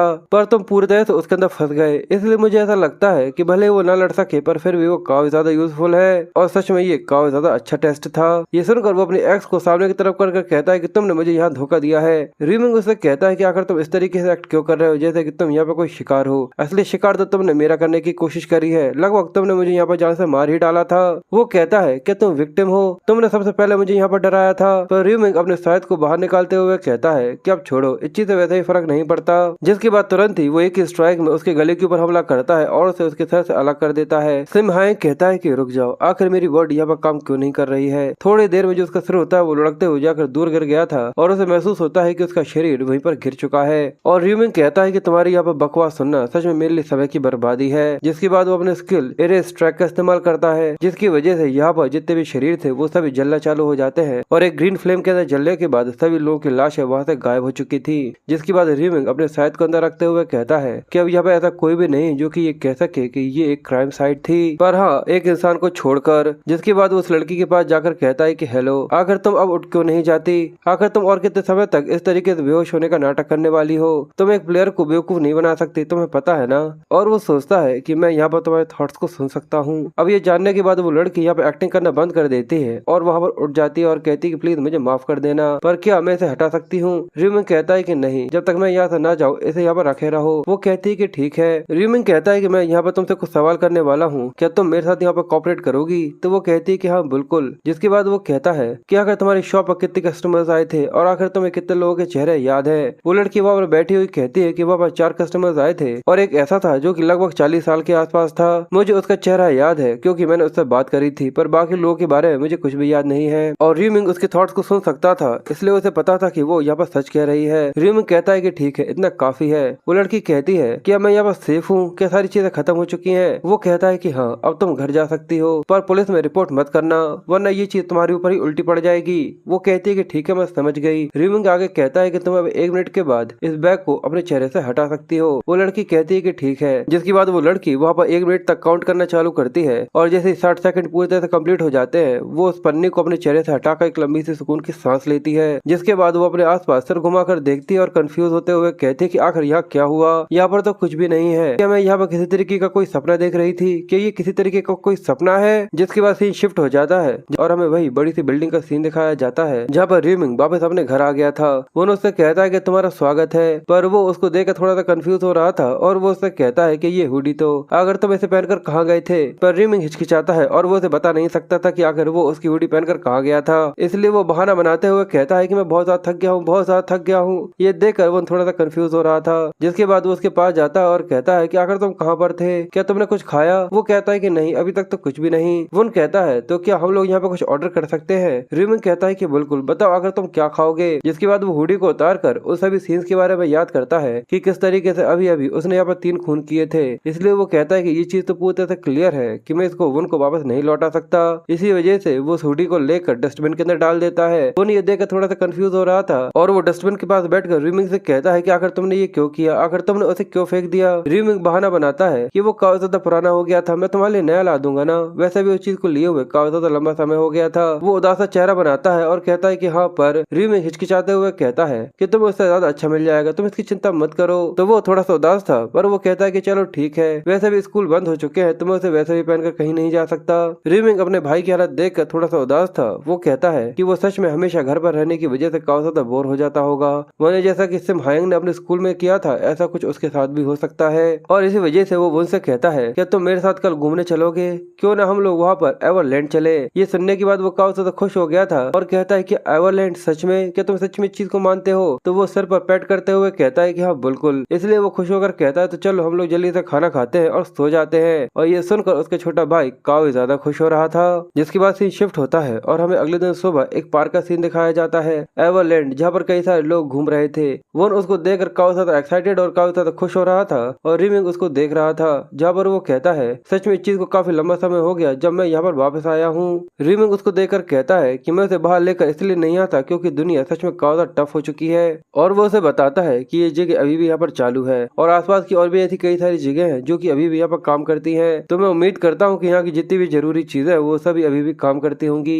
जिसके बाद उनका ध्यान एक फैमिली के ऊपर जाता है जिन सभी ने बने ईयर्स अपने सर के ऊपर लगाए हुए थे। जिसके बाद वो रीमिंग की तरफ देखता है और उसके पास जाकर चिपकते हुए कहता है कि मिंग, चलो सबसे पहले हम लोग वहाँ चलते हैं, जल्दी करो जल्दी करो। और रीमिंग उसको देखकर कंफ्यूज था। अब वो लोग टेडी बेयर्स की शॉप के अंदर आ जाते हैं जहाँ पर वो वन को पांडा ईयर्स लगाता है और वो कहता है तो बताओ आखिर तुम्हें क्या लगता है ये कैसे लग रहे हैं? और सच में ये देखना काफी ज्यादा क्यूट और थोड़ा सा फनी भी था। और वन भी उसको देखकर काफी ज्यादा खुश होता है और कहता है कि तुम सच में काफी ज्यादा कूल और क्यूट लग रहे हो। और यहाँ पर उसके पास और भी कई सारे ऑप्शंस थे जो कि वो यहाँ पर से ट्राई करवाना चाहता था। जिसके बाद वो आसपास घूमते हुए कहता है कि सच में यहाँ पर तो कई सारी क्यूट चीजें हैं। रीमिंग कहता है कि इस चीज से फर्क नहीं पड़ता, तुम भी जो चाहो वो ले सकते हो। और वन के वहाँ से सारी चीजें क्लियर कर लेने के बाद रीमिंग उससे आगे कहता है तो बताओ आखिर अब तुम्हें और क्या चाहिए? वो कहता है कि अब क्योंकि हम लोग यहाँ पर आए हैं तो हम लोग सारी चीजें यहाँ पर पूरी करेंगे। जिसके बाद वो रोलर कोस्टर की राइड लेते हैं पर रीमिंग को यहाँ पर जरा सा भी मजा नहीं आ रहा था। जिसके बाद वो वाटर स्लाइड के अंदर जाते हैं जहाँ पर रीमिंग को बिल्कुल भी इंटरेस्ट नहीं था। जिसके बाद वो वहाँ पर क्यूट क्यूट पांडास को देखते हैं जो कि एक दूसरे के साथ लड़ रहे थे। वो उसकी फोटो लेकर कहता है कि सच में ये ट्विन पांडास सच में कितने ज्यादा क्यूट है। और रीमिंग उसको देखकर कहता है देखो कल ये कितना ज्यादा उदास था, ये तो काफी ज्यादा अच्छी चीज है कि मैं इसको यहाँ पर ये तो काफी अच्छी चीज है कि मैं इसे यहाँ पर बाहर लेकर आ गया। जिसके बाद वो थोड़ा सा उदास होकर रीमिंग की तरफ देखकर कहता है कि रीमिंग, तुम्हारा क्या यहाँ पर मेरे साथ पूरे तो घूमना ठीक होगा क्योंकि कल 1 मई है। बिल्कुल मैं काफी ज्यादा हैप्पी हूँ पर मैं ये नहीं चाहता कि तुम काफी ज्यादा थक जाओ। तो वो कहता है कि तुम इसकी चिंता मत करो, ये चीज पूरी तरह से ठीक है। अब मुझे वहाँ पर 10 घंटे के लिए जाना है इसलिए तुम इसके लिए मत डरो क्योंकि मैं काफी लंबे समय तक के लिए यहाँ पर सोने वाला हूँ। ये सुनकर वो हैरान था और कहता है कि 10 घंटे, पर क्या ये ज्यादा खतरनाक नहीं होगा कि तुम इतने ज्यादा लंबे समय तक सोते रहो? पर तुम्हें वहाँ से पूरे सही सलामत आना होगा, ठीक है? तो रीमिंग उसे कहता है कि जी सच में तुम तो कुछ जरूरत से ज्यादा ही चिंता करते हो। और वो उसे पैट करते हुए कहता है कि मैंने प्रॉमिस किया था ना कि मैं तुम्हें कभी भी अकेला छोड़कर नहीं जाऊंगा। और वो दोनों बहुत ज्यादा एंजॉय करने के बाद रात को वापस अपनी बिल्डिंग के अंदर आ जाते हैं। 11:50 तक रीमिंग अपने बिस्तर पर आ चुका था पर तभी उसका फोन बजता है और वो देखता है कि जूरी के उसके पास मैसेज आए हुए थे। और वो रीमिंग से कहते हैं कि लगभग आधी रात होने वाली है, मैं पूरे से श्योर हूँ कि हम लोग इस बार भी यहाँ पर सही समय पर निकल ही जाएंगे, हम लोग हमारा बेस्ट देंगे। और वो उसको यहाँ पर ऑल द बेस्ट कह रही थी। रीमिंग ये देखकर समझ जाता है कि वो सच में काफी ज्यादा नर्वस हो रही है, इसलिए वो मुस्कुराते हुए सोचता है कि तुम चिंता मत करो, मैं तुम्हारी अब से रक्षा करूंगा। जिसके बाद वो फोन साइड में रखता है और कहता है कि अब समय हो गया है जाने का। जिसके बाद जैसे ही 12:00 हो जाता है वहाँ पर सभी के सभी टेलीपोर्ट होने चालू हो जाते हैं एक दूसरे ही जगह पर। और देखते ही देखते वहाँ पर लोगों की भीड़ लगना चालू हो जाती है। जिसके बाद हमारा MC ब्लैक साइथ और लोगों के बीच में समन हो जाता है। सभी लोग आसपास देखते हुए आपस में बातें कर रहे थे कि सभी लोग यहाँ पर आ चुके हैं, मुझे ऐसा लगा नहीं था कि इतने लोग पहले बचे होंगे। तो दूसरा कहता है कि पिछली बार लगभग केवल 500 लोग जैसे ही बचे थे। तो दूसरा कहता है कि तुमने बिल्कुल सही कहा, इसी वजह से तो यहाँ पर काफी ज्यादा खाली खाली सा लग रहा है। रीमिंग लोगों की बात सुनते हुए कहता है कि ये खाली खाली सा महसूस तो होगा ही क्योंकि फर्स्ट राउंड के अंदर लगभग 10,000 से भी ज्यादा लोग थे, पर ये खाली फीलिंग जल्दी ही यहाँ पर पूरी तरह खत्म हो जाएगी क्योंकि अचानक ही वहाँ पर एंजल समन हो जाती है जो कि उन लोगों से कहती है कि तुम लोगों से मिलकर फिर से काफी ज्यादा अच्छा लग रहा है, तुम लोगों को कॉन्ग्रेचुलेट करती हूँ कि तुम लोग 5th राउंड तक पहुंच चुके हो। और वो उन लोगों को डरा हुआ सा देख कर कहते हैं कि आखिर तुम लोगों के साथ क्या हुआ है, आखिर तुम लोग इस तरीके के चेहरे क्यों बनाए हुए हो, जरा थोड़ा सा मुस्कुराओ। तो जो पिछला राउंड था वो सच में काफी ज्यादा मजेदार था, क्या तुम लोगों को नहीं लगा? तुम लोगों ने सच में काफी ज्यादा कड़ी मेहनत करी थी खुद के ही जैसे लोगों को मारने में, और ये कहकर वो खिलखिलाई जा रही थी। सभी लोगों को ये सुनकर काफी ज्यादा डिस्गस्टिंग और बुरा सा महसूस हो रहा था। जिसके बाद एंजल आगे कहते कि ठीक है अब मैं यहाँ पर रुक जाती हूँ, ठीक है यार, सच में तुम लोगों के जितने भी रिएक्शन है वो काफी ज्यादा बोरिंग है। टोटल जितने भी सर्वाइवर्स बचे हुए हैं वो यहाँ पर 442 बचे हैं, पर असल में यहाँ पर 521 होने चाहिए थे, पर हम लोगों ने 80 से भी ज्यादा लोगों को खो दिया है। और मुझे लगता है कि सच में तुम लोग रियल लाइफ में काफी ज्यादा एक दूसरे से लड़ते रहते हो। सभी लोग बातें करना चालू करते हैं कि हम लोगों में सच में इतने सारे कम हो गए, ये हर बार ऐसा ही होता है। एंजल कहती है कि चलो देखा जाए तो ये भी ठीक है। एंजल कहती है कि देखो, जो तुम रियल लाइफ में करते हो उस चीज से मेरा जरा सा भी मतलब नहीं है, पर हम लोग सही तरीके से कोई भी गेम नहीं खेल पाएंगे, बस केवल इतने से लोगों के बीच में। और इसी वजह से वो मुस्कुराते हुए कहती है कि मैंने तुम लोगों के लिए यहाँ पर एक स्पेशल सरप्राइज तैयार किया है। और उन लोगों को बताती है कि ये रीजन यूनिफिकेशन है। एक लड़का हाथ उठाते हुए कहता है कि एंजल, क्या ये रीजन यूनिफिकेशन के बारे में तुम हम लोगों को और भी ज्यादा डिटेल बता सकती हो? तो वो चिढ़ते हुए कहती है कि तुम लोगों को ये चीज समझ में आ जाएगी जैसे ही मैं इसके बारे में बताऊंगी। सच में ये कितना ज्यादा अनोइंग है ये, जैसा कि सुनने में समझ में आता है। रीजन्स यूनिफाइड, यहाँ पर जितने भी रीजन्स है वो एक दूसरे के साथ यूनिफाइड हो जाएंगे। तुम लोगों को शायद इसके बारे में पता नहीं होगा, पर जो तुम्हारे नेशन के अंदर जितने भी रीजन्स हैं वो कुछ 100 से ज्यादा है। अगर मैं लगभग बोलूँ तो वो शायद 875 है। सब लोग ये सुनकर शॉक थे और कहते हैं क्या 875? क्या यहाँ पर सच में इतने सारे रीजन्स है, वो भी केवल हमारी कंट्री के अंदर? एंजल मुस्कुराकर कहती है पर तुम लोग तो बिना किसी चीज के यहाँ पर सरप्राइज हो रहे हो। अगर दूसरे नेशंस के साथ कंपेयर किया जाए तो ये तो काफी ज्यादा कम है। और लोग आपस में बातें करना चालू करते हैं कि अगर समझा जाए कि एक रीजन के अंदर 10,000 लोगों को असाइन किया गया था और वो कंट्रीज जिनके पास और लोग थे उनके अंदर और भी ज्यादा पॉपुलेशन होगी, तो दूसरा कहता है कि सुनकर ऐसा लगता है कि रुको, क्या इसका मतलब ये है कि दूसरे रीजन के पास खुद की एक एंजल भी होगी जैसा कि हमारे पास है? तो एक लड़का कहता है तो क्या इसका मतलब ये नहीं है कि वहाँ पर कुछ 1000 से भी ज्यादा है? तो दूसरा कहता है कि तुमने बिल्कुल सही कहा। एक कहता है तो आखिर और ऐसी कितनी सारी एंजल्स होंगी? एंजल कहती है कि जैसा कि तुम लोगों को लग रहा है हम सभी एंजल्स उन सभी रीजन्स के अंदर असाइन की जाती हैं। क्या तुम लोगों ने केवल अभी इस चीज को नोटिस किया? तुम लोग सच में काफी ज्यादा बड़े बेवकूफ हो। एक लड़का कहता है इसका मतलब एंजल, क्या तुम वो नहीं हो जिसने इस डेथ गेम को यहाँ पर क्रिएट किया है? ये सुनकर वो थोड़ी देर के लिए चुप हो जाती है और वो कहती है आखिर तुमने ऐसा कैसे सोच लिया? वो कहता है कि मुझे ऐसा नहीं लगता कि 10,000 से भी ज्यादा एंजल्स अचानक दुनिया पर आकर इस तरीके की डेथ गेम को स्टार्ट कर सकती है। पर अचानक ही वो एंजल एक ही झटके में उस लड़के के सामने आ जाती है और उसके ऊपर उंगली रखते हुए कहती है पर अगर हम लोग ऐसा करेंगे और इस गेम को चालू करेंगे तो क्या तुम हम लोगों को यहाँ पर कॉन्ग्रेचुलेट करोगे? मुझसे यहाँ पर इस तरीके की फालतू क्वेश्चन पूछना बंद करो, वरना मैं तुम्हारे सर को यहाँ पर फटाके की तरह फोड़ दूंगी अगर तुमने यहाँ पर लाइन को जरा सा भी क्रॉस किया। वो आदमी बहुत बुरी तरीके से घबरा चुका था और यहाँ पर उसका डर उसके चेहरे पर साफ साफ दिख रहा था। वो कपकपाते हुए कहता है कि मुझे माफ कर दो। एंजल ऊपर आते हुए कहती है कि सच में इंसान तुम सच में सीरियस हो? रीमिंग उसको देखकर कहता है कि जिस तरीके से वो यहाँ पर चीज के ऊपर रिएक्ट कर रही थी उसे ऐसा लग रहा था जैसे कि वो यहाँ पर एक्सपोज होने वाली है। मेरा मतलब ये है कि यहाँ पर कुछ ऐसी पॉलिसीज है जिसके अंदर कभी भी आर्किटेक्ट्स के बारे में इन्फॉर्मेशन देना बिल्कुल मना है। और इस चीज का तो कोई सवाल ही पैदा नहीं होता कि एक एंजल जो कि यहाँ पर किसी प्लेयर को भी मार सकती है वो इतने ज्यादा बड़े एक डेड गेम को यहाँ पर बना सके। जिसके बाद वो चिढ़कर ऊपर पहुंच गई थी और वो कहती है कि अब मैं तुम कीड़ों के किसी भी क्वेश्चन को यहाँ पर जवाब नहीं देने वाली। अब तुम लोगों को बस यहाँ पर सर्वाइव करने के ऊपर ध्यान देना होगा जैसे कि कीड़े करते हैं। ये कितना ज्यादा अनोइंग है। मैंने बस यहाँ पर अपना समय बर्बाद किया और इसके अलावा जिस भी रीजन को यहाँ पर डिक्लेयर किया जाएगा वो कुछ समय पर हमारे साथ यूनिफाइड हो जाएगा। और तुम लोग इसके बारे में जान लो कि यहाँ पर लोगों की कम होने की संख्या ही इस चीज की वजह है। और इसके अलावा तुम लोगों को फालतू की चीजें जानने की बिल्कुल भी जरूरत नहीं है। जिसके बाद अचानक ही उन लोगों को यहाँ पे काफी ज्यादा भारी सा प्रेशर महसूस होना चालू हो जाता है। वो लोग कहते हैं कि रुको, आखिर ये सब क्या हो रहा है? क्या यहाँ पे एक अर्थक्वेक आ रहा है? उनके आसपास कई सारे लाइट से क्यूब्स बनना चालू हो जाते हैं। जिसके बाद उनके साइड में एक क्यूब जो काफी ज्यादा पावरफुल एनर्जी रिलीज कर रहा था। सभी लोग उस एनर्जी को देखकर सरप्राइज थे और केवल उसी की तरफ देख रहे थे। सभी लोग बहुत बुरी तरीके से घबरा कर उसकी तरफ देखते हुए कहते हैं कि आखिर ये क्या हो रहा है? थोड़ी देर में उसके अंदर से पूरी तरह से लाइट निकलना चालू हो जाती है और देखते ही देखते वो पूरी पूरी जगह आसमान में उड़ना चालू हो जाती है। और फिर वो पूरी पूरी जगह यहाँ पर ग्लो होना चालू हो चुकी थी। जिसके बाद उन जितने भी क्यूब्स बने हुए थे उन सभी में लोग टेलीपोर्ट होना चालू हो गए थे। सभी लोग काफी ज्यादा कंफ्यूज थे और आसपास देख रहे थे। वो लोग एक दूसरे को देखकर कहते कि जरा वहाँ देखो कि ये तो दूसरे लोग हैं। एंजल उन लोगों से कहती कि ठीक है, जो रीजन यूनिफिकेशन था अब वो यहाँ पे पूरी तरह हो चुका है। सभी लोग उन लोगों की बातें सुन रहे थे और अब देखते ही देखते वहाँ पर और भी कई सारे एंजल्स आने लग गई थी। एक एंजल कहती है आखिर तुम लोगों की दिक्कत क्या है? तुम सभी तो इंसान हो तो कम से कम एक दूसरे से कुछ बात तो करो। पर्पल वालों वाली एक दूसरी एंजल जो कि उन लोगों को देखकर कहती है कि इसने बिल्कुल सही कहा।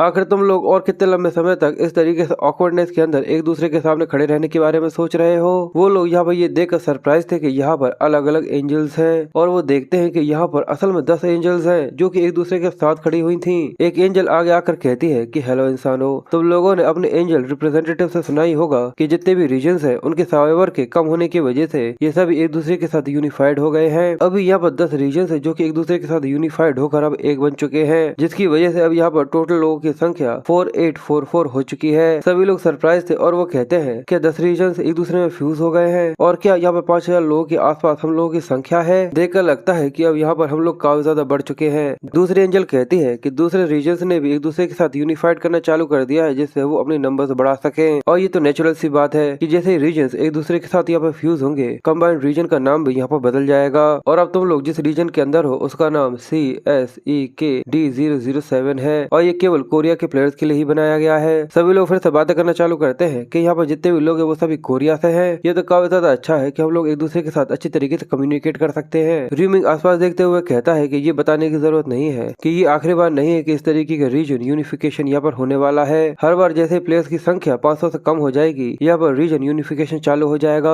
और आखिर में जब पूरे कोरिया के अंदर जितने प्लेयर्स हैं उनकी केवल 500 की संख्या रह जाएगी, उसके बाद हम लोग फॉरेन कंट्रीज के प्लेयर्स के साथ कम्पीट करना चालू करेंगे। और ये सारी चीजें राउंड 11 के बाद होने वाली है, तो अभी मुझे केवल इसके ऊपर ध्यान देने की जरूरत है क्योंकि एंजल्स भी जल्दी ही एक बोनस गेम को यहाँ पर डिक्लेयर करना चालू कर देंगी। और तभी एक एंजल बोलती है कि हम लोग यहाँ पर जो मेन क्वेस्ट है उसको डिक्लेयर करें, उससे पहले चलो एक बोनस गेम को यहाँ पर चालू करते हैं। हमारे रीजन यूनिफिकेशन के सेलिब्रेशन के लिए हमारे हर एक रीजन के पास एक रीजन रिप्रेजेंटेटिव है। मैंने सही कहा ना? तो बताओ आखिर हम लोगों को यहाँ पर क्या करना चाहिए, वरना हम लोग तो यहाँ पर अलग अलग से हो जाएंगे। तो एक एंजल कहती है कि बिल्कुल, अब हम लोगों को लगता है कि हम लोगों को यहाँ पे एक न्यू रीजन रिप्रेजेंटेटिव को अपॉइंट कर लेना चाहिए। सभी लोग ये सुनकर और कंफ्यूज होते हुए कहते हैं कि एक न्यू रीजन रिप्रेजेंटेटिव। एंजल उंगली उठाते हुए कहती है कि ये गेम काफी ज्यादा सिंपल है कि जितने भी ओरिजिनल 10 रीजन रिप्रेजेंटेटिव्स हैं वो एक दूसरे के सामने आए और एक दूसरे को जान से खत्म कर दे और जो आखिरी यहाँ पर बचा रह जाएगा उसको प्रमोट कर दिया जाएगा इस यूनिफाइड रीजन के रिप्रेजेंटेटिव के तौर पर। सभी लोग फिर से आपस में कानाफूसी चालू कर देते हैं कि हम लोगों को फिर से एक दूसरे को मारना होगा जिससे हम लोग रीजन रिप्रेजेंटेटिव बन जाएं। सच में कितनी ज्यादा ब्रुटैलिटी है। क्या इन लोगों को ऐसा लगता है कि ये चीज काफी ज्यादा मजेदार है? एक आदमी ये देख गुस्से में सोचता है कि आखिर ये किस तरीके की बकवास है, बस तुम यहाँ पर लड़ना नहीं चाहते इस वजह से तुम लोग इस तरीके की बातें करोगे। और एक लड़की सोचती है कि हम लोगों को एक दूसरे को मारना होगा जिससे एक आदमी यहाँ पर सामने आ सके। तो तीसरा लड़का घबराते हुए कहता है कि मुझे लगता है कि मुझे रीजन रिप्रेजेंटेटिव नहीं बनना चाहिए था। तो चौथा लड़का खड़ा हुआ सोचता है मुझे लगता है कि शायद हम लोग भी यहाँ पर मरने के बाद फिर से जिंदा हो सकते हैं जैसा कि पिछली बार हुआ था। और इसी वजह से वो चारों एक ही चीज सोच रहे थे कि सच में कि मैं यहाँ पर बिना कुछ करे अपनी पोजीशन को गिव अप नहीं कर सकता। र्यूमिंग उन लोगों की बातें सुन रहा था पर वो कहता है कि मुझे इस डेथ मैच को यहाँ पर जीतना होगा जिसमें इस यूनिफाइड रीजन का रिप्रेजेंटेटिव बन सकूं। एंजल उन लोगों से कहती है कि रीजन रिप्रेजेंटेटिव तुम लोग अपने आप को कुछ जरूरत से ज्यादा ही कम मत आको क्योंकि ये एक डेड मैच है। इसका मतलब ये नहीं है कि तुम सभी यहाँ पर मरने वाले हो क्योंकि जैसे गेम खत्म हो जाएगा जितने भी डेड रिप्रेजेंटेटिव होंगे वो सभी फिर से जिंदा हो जाएंगे। एक लड़का ये सुनकर खुश होता है और कहता है क्या हम लोगों को फिर से रिवाइव कर दिया जाएगा जैसा कि पिछली बार हुआ था? ये सुनकर दूसरा आदमी कहता है कि अच्छा। और एंजल्स उनको देखकर मुंह फुलाते हुए कहते हैं कि जरा तुम लोगों के एक्सप्रेशंस तो देखो। और वो एंजल मुंह फुलाते हुए कहते हैं कि जरा तुम लोगों के एक्सप्रेशंस तो देखो। ऐसा लगता है जैसे तुम लोगों को ये समझ में नहीं आ रहा कि यूनिफाइड रीजन के रिप्रेजेंटेटिव बनकर तुम्हें किसी तरीके का फायदा होने वाला है। अगर तुम लोग एक बार रिप्रेजेंटेटिव बन जाते हो तो तुम लोगों के पास अथॉरिटी होगी कमांड करने के बजाय डोमिनेट करने की। ये एक ऐसी अथॉरिटी है जिससे तुम किसी भी प्लेयर के ऊपर डोमिनेट कर सकते हो जो कि तुम्हारे लो लेवल पर होगा। इसके अंदर कोई भी इन्फ्लुएंस नहीं है और किसी तरीके का कोई भी एडवांसमेंट नहीं है। तुम किसी भी प्लेयर को कंट्रोल कर सकते हो जो कि तुम्हारे रीजन के अंदर हो जैसी तुम्हारी इच्छा हो। और क्योंकि यहाँ पर कमांड की अथॉरिटी को अपग्रेड कर दिया गया है पर बिल्कुल इसके ऊपर 10 यूजिंग रिस्ट्रिक्शंस लगी हुई है। तुम इसको केवल 10 बार ही इस्तेमाल कर सकते हो और वो नियम जहाँ पर तुम रिप्रेजेंटेटिव को मारकर उसकी पोजीशन ले सकते हो वो भी तुम यहाँ पर ऑप्टेन कर सकते हो। तो क्या तुम्हें ऐसा नहीं लगता कि ये काफी ज्यादा अच्छा है? एक ऐसा विचार कि तुम दूसरे इंसानों के ऊपर यहाँ पर डोमिनेट कर सको। वो लोग कहते हैं कि जब तक उसकी लेवल तुमसे कम होगी तुम उसको जैसे चाहो वैसे कंट्रोल कर सकते हो जिसको बिना किसी एडवांसमेंट के कैरी आउट किया जा सकता है। और अब एंजल्स उन लोगों को इस तरीके से बात करता हुआ देखकर कहती है ऐसा लगता है कि अब आखिरकार तुम लोग काफी ज्यादा मोटिवेटेड से महसूस करने लगे हो। तो चलो हम लोग हमारी तैयारियों को जल्दी से खत्म कर देते हैं जिससे हम लोग इस बोनस गेम को यहाँ पर शुरू कर सके। और एक एंजल आगे कहती है क्योंकि सभी रीजन अब यहाँ पर पूरे फ्यूज हो चुके हैं इसलिए हम लोगों को ये भी डिसाइड करना होगा कि आखिर हम लोगों का रिप्रेजेंटेटिव गाइड भी कौन होगा। इसलिए अगर कोई भी एंजल यहाँ पर वॉलंटियर करना चाहती है तो वो अपना हाथ उठा सकती है। सभी लोग एक दूसरे को ही देख रहे थे कि आखिर यहाँ पर कौन हाथ उठाता है पर यहाँ पर कुछ समय तक कोई भी हाथ नहीं उठाता। थोड़ी देर बाद वो एंजल देखकर कहती है कि मुझे लगा ही था कि ऐसा कुछ हो सकता है, मुझे इसके बारे में पूछना ही नहीं चाहिए था। एक एंजल कहती है कि मुझे लगा ही था कि ऐसा कुछ होगा, मुझे यहाँ पर पूछना ही नहीं चाहिए था। तो दूसरी कहती है कि कोई भी एंजल यहाँ पर वॉलंटियर करेगी उस काम के लिए जिसको करने में उसे काफी ज्यादा गुस्सा आता है। तो तीसरी एंजल कहती है कि हम लोगों ने इस चीज को कंफर्म कर लिया है कि यहाँ पे ऐसी कोई भी एंजल नहीं है जो कि गाइड के रोल को लेना चाहती है। तो आखिर फिर हम लोग डिसाइड कैसे करेंगे? क्या किसी के पास कोई अच्छा सा आइडिया है? तो एक कहती है कि क्यों ना हम लोग यहाँ पर पास है इस चीज को डिसाइड करें। तो उसके साइड में खड़ी हुई कहती है क्या तुम ये सारी चीजें किस्मत के ऊपर छोड़ना चाहती हो? ये इतना बुरा तो नहीं है पर ये काफी ज्यादा बोरिंग है। तो दूसरी कहती है कि क्यों ना हम लोग यहाँ पर एक ऑर्डर क्रिएट करें कि किसके बाद किसको यहाँ पर रोल दिया जाएगा। और उसकी साइड की एंजल कहती है कि ये चीज अनफेयर नहीं होगी, क्योंकि आखिर में जिसके ऊपर भी टर्न आएगा वो लेने से साफ मना कर देगा। तो जो तीसरी एंजल थी वो ये सुनकर कहती है कि तुमने ये पूरी तरह सच कहा, ये पूरी तरह से ट्रू है। तो तीसरी एंजल ये सुनकर कहती है कि तुमने बिल्कुल सच कहा, पर कि ये रीजन किसी और के साथ फ्यूज नहीं होगा, वो भी काफी ज्यादा जल्दी। तो दूसरी एंजल कहती है कि यहाँ पर किसी के पास एक फेयर आइडिया है जो कि काफी ज्यादा मजेदार भी हो। तो लाल वालों वाली एंजल उससे कहती है कि क्यों ना हम लोग यहाँ पर जो हमारा रीजन रिप्रेजेंटेटिव होगा, जो कि जल्दी ही इस बैटल के अंदर यहाँ पर चूज किया जाएगा, तो क्यों ना वो एंजल यहाँ पर इस चीज की रिस्पॉन्सिबिलिटी ले। तो जिसका रिप्रेजेंटेटिव यहाँ पर सबसे पहले मारा जाएगा, उसी की पनिशमेंट के तौर पर उसे यहाँ पर इस रोल को लेना होगा।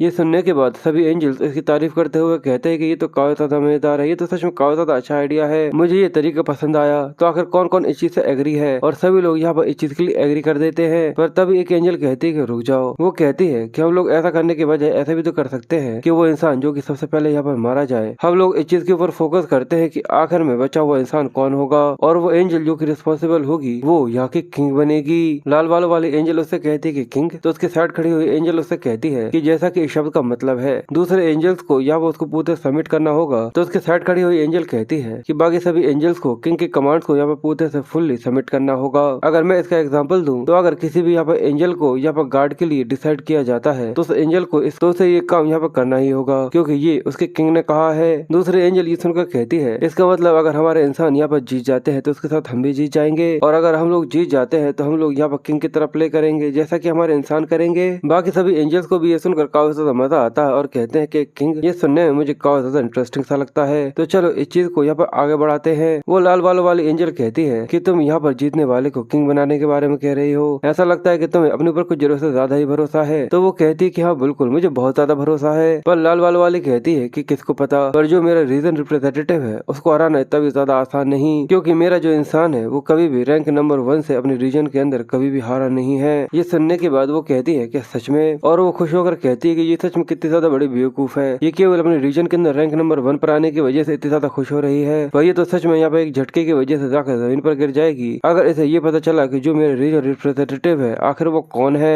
और इसी वजह से वो लाल वालों वाली एंजल से पूछती है तो बताओ क्या तुम इसमें साथ दोगी या फिर नहीं। तो वो कहती है लगता है कि यहाँ पर मेरे पास इसके अलावा कोई और रीजन नहीं है। बाकी एंजल्स भी कहती है मैं भी इस चीज के लिए एग्री करती हूँ, मुझे भी ये मेथड सच में काफी ज्यादा मजेदार लगता है। और बाकी दूसरे एंजल्स भी हाथ उठाते हुए कहते हैं कि हाँ मुझे भी ऐसा ही लगता है, मुझे भी अपने रीजन रिप्रेजेंटेटिव के ऊपर काफी ज्यादा भरोसा है, वो इतनी आसानी से यहाँ पर नहीं मारा जाएगा। अब सभी लोग इस चीज के लिए तैयार हो जाते हैं। तो एंजल कहते तो चलो हम लोग यहाँ पे इस चीज को शुरू करते हैं, और वो एक एंजल से कहते हैं तो चलो तुम इन लोगों को बताना चालू करो। तो वो कहती है कि ठीक है। जिसके बाद वो जितने भी इंसान होते हैं वो लोगों से कहती है तो चलो हम लोग यहाँ पर जो हमारा बोनस गेम है जिसके अंदर हम लोग इस यूनिफाइड रीजन रिप्रेजेंटेटिव को चूज करेंगे, इस गेम को शुरू करते हैं। जिसके बाद वो जितने भी रिप्रेजेंटेटिव होते हैं उन सभी को अपने पास बुलाती है। तो वो लोग काफी ज्यादा हिचकिचाते हुए धीरे धीरे कर डरते हुए उसके सामने आना चालू करते हैं, जहाँ पर आखिर में र्यूमिंग भी अपने कॉन्फिडेंस के साथ आगे बढ़ते हुए उन लोगों के सामने आ गया था। सभी लोग काफी ज्यादा डरे हुए और थोड़े से घबराए हुए से थे, जो कि ऊपर की तरफ देख रहे थे। जिसके बाद एंजल अपने हाथ से इशारा करती है और अचानक ही जो पूरी जगह थी वो फिर से काफी ज्यादा जोर से शेक करना चालू कर देती है। ये देखकर वो लोग थोड़े से कंफ्यूज हो रहे थे कि आखिर यहाँ क्या हो रहा है। पर अचानक ही उन लोगों के पैरों के नीचे से एक एरिना टाइप का बनना चालू हो जाता है, जो देखकर वो लोग काफी ज्यादा कंफ्यूज और सरप्राइज से हो रहे थे।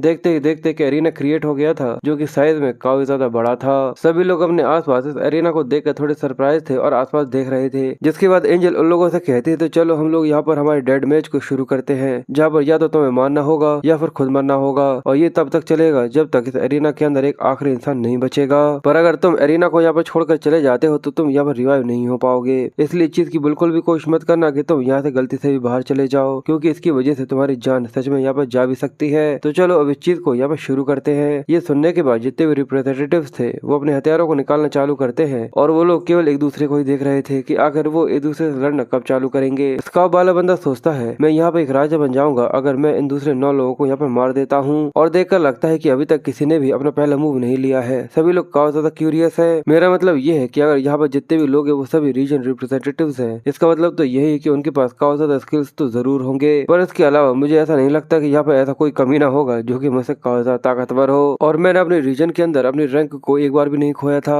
जब से यहाँ पे ये चीज शुरू हुई है, और ये मेरे डिसमेंटिंग रूइंस की वजह से हुआ है, जो कि चीट की तरह काम करता है। क्योंकि अगर मैं एक बार अपनी तलवार को अपने टारगेट की बॉडी के अंदर धंसा देता हूँ तो रूइंस ऑटोमेटिकली एक्टिव हो जाता है और उसकी बॉडी पार्ट्स को ब्रेक करना चालू कर देता है। ये अपने आप में ही एक ब्लेड की तरह है जो कि पोजेस्ड हो। अब ये इस चीज के ऊपर निर्भर करता है कि आखिर मैं उसे कहाँ पर स्ट्राइक करता हूँ और इसका बहुत बहुत शुक्रिया, जिसकी वजह से 4th राउंड के अंदर मैंने 312 से भी ज्यादा लोगों को मारा था। एंजल्स उन लोगों को देखकर बोर होना चालू हो गए थे और कहते हैं कि आखिर तुम लोग ये क्या कर रहे हो, आखिर तुम लोग फाइट करना चालू क्यों नहीं कर रहे, लड़ाई करो, अब जल्दी से इंसानों लड़ाई करना चालू करो यार। तो वो मफलर वाला आदमी उनको देखकर कहता है कि इन लोगों के ऊपर किसी तरह की कोई शर्त लगी हुई है या फिर कुछ और ही, तो आखिर ये लोग इतना ज्यादा इम्पेशेंट क्यों हो रहे हैं। पर अब मेरे पास पहले से ही एक प्लान है जिसको मैं यहाँ पर कंटिन्यू कर सकता हूँ, और वैसे भी यहाँ पर कोई भी ऐसा इंसान नहीं जो कि मुझसे ज्यादा ताकतवर हो। तो चलो इस अपॉर्चुनिटी का इस्तेमाल करते हुए एक स्ट्रॉन्ग इंप्रेशन उनके ऊपर छोड़ देते हैं, जिससे वो यहाँ पर मुझसे डरना चालू हो जाए। तो चलो इस चीज को करते हैं। जिसके बाद वो आगे बढ़ते हुए एक कोने पे आकर खड़ा हो जाता है। सभी लोग उसी को ही देख रहे थे, जहाँ पर वो मफलर वाला प्लेयर अपनी तलवार को निकालता है। जिसके बाद वो पोज लेकर उन लोगों को देखता है और कहता है कि मुझे यहाँ पर एक शिकार की जरूरत है, एक ऐसा शिकार जो कि मेरे परफॉर्मेंस को काफी ज्यादा कमाल का दिखा सके।